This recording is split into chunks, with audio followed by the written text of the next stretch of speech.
Hello everyone and welcome to my review of the Solar Guitar's A2.7 7-string guitar. In this review and demonstration you will hear how this guitar sounds as well as get my opinion on this guitar as well as the specs of the instrument. But before we go through any of that, let's hear how it sounds. For this demonstration I will be playing a section of the song Intake by the band Volumes. Here's how it sounds.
What's up everyone, I hope you enjoyed my demonstration of the A2.7 7-string guitar by Solar Guitars. Now I'm going to go through the specs as well as my opinion on this guitar. So first and foremost, Solar Guitars is a pretty new guitar brand that was founded by Ola England. Ola England has a pretty popular YouTube channel about guitars and gear review. In addition to that, he's also the guitarist of a couple of bands such as The Haunted. So this guitar is the A-style guitar. He offers a few different styles on his website. I personally chose to go for this one because I've always been a fan of kind of the standard super strat-ish shape, but this one had a couple of different looking features on it that I thought made it kind of cool and unique. Something that's very subtle on this guitar that you wouldn't notice at first is these little cutaways you can see on the top wood here. In addition to that, I think the headstock design is awesome. I've never personally owned a reverse headstock before, and I really like how it feels and like how it sounds. In addition to this, these guitars also have their own solar pickups that are not available from any other distributor or in any other guitar other than the Solar Guitars.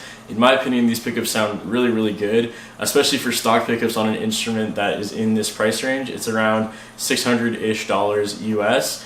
These are probably the best sounding stock pickups that I've ever heard in a guitar in this price range. The control layout on this guitar is pretty simple. It's just a standard volume, tone, and a 5-way blade selector. In addition to that, it's got some name brand Grover tuners, and it also has Solar Guitar's own bridge design. The bridge is definitely quite reminiscent of the popular hip shot style bridge.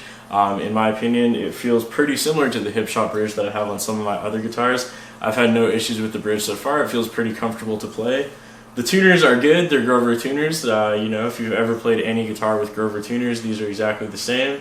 I personally would have liked to see locking tuners on it, however that's a pretty inexpensive upgrade that anyone can do themselves if they so choose. Ola Englund also chose to have no front inlays on the fretboard of this guitar. It only has this one big oversized logo inlay on the 12th fret, and I think that looks really cool. This is the logo that he's used for his YouTube channel, as well as anything else he's basically put his brand on. Always been a fan of that logo, and it's very cool to see this on this guitar. The logo that's on the headstock is also silver instead of black, which I think is kind of cool as well. Other than that, the fretboard is ebony. There's some nice little side dots. It's also a string through body, as you can see here, also neck through, and the neck joint feels fantastic on this. You can definitely get right up there in the high frets if you so choose. I personally am not a shredder, so I don't really use these too much, but it's nice to know that if I ever wanted to, it is quite easy to get up there. The other things that make this guitar a little bit more unique is also the fact that it is a 26.5 inch scale length, so that means it's a little longer than a standard guitar, which is usually a 25.5 or a 24.75 inch scale length. I personally really like that because I've always found longer scale lengths work better in lower tunings. This guitar isn't currently tuned crazy low, it's just in drop A, but it's nice to know I have the option. I feel like I could probably get this down to like drop F or F sharp or something around there if I really wanted to, and it would be no problem. So overall, I've really enjoyed having this guitar so far. I've had it for about 2 weeks now. I've looked over every square inch of it, and I haven't really found anything I didn't like. Like I said earlier, the only thing that I can really think of that I would have liked to see on it would be some locking tuners. But again, that's a pretty inexpensive and easy upgrade to do myself if I ever wanted to. I was a little worried at first about the pickups and how they might sound because I obviously had never tried them before since they're not available. But like I said earlier, they're probably the best sounding stock pickups on a guitar in this price range I've ever had, or ever heard rather. And I don't really see any reason to change them, at least at the moment. I'm definitely a fan of the pickups and the overall sound of this guitar. Also, another thing I noticed about this guitar is just the way it's constructed. When you play something on it, you can really feel the strings and the note resonate all the way through the neck, and you kind of feel it on your thumb in the back of the neck, which is really cool, and I personally have never really noticed that on any other guitar before. So I think that's probably to do with the neck through construction. I do have other neck through guitars, but I've never really noticed that before. This is the first time I've really found it to be quite prominent. So overall, I'm very happy with this guitar, and I definitely would recommend it to a friend if they ask me for a 7-string guitar in this price range. This so far has been probably the best one I've ever played. That's around the $600 US region. So that's pretty much all I have to say about this guitar. If you liked my review and demo of this guitar, please leave a thumbs up and a comment letting me know what you thought in the description below. Also, be sure to subscribe to my channel and hit that notification button so you get notified whenever I upload a new video. Thank you guys so much once again for watching. I've been Andrew Baena, and I will see you guys next time.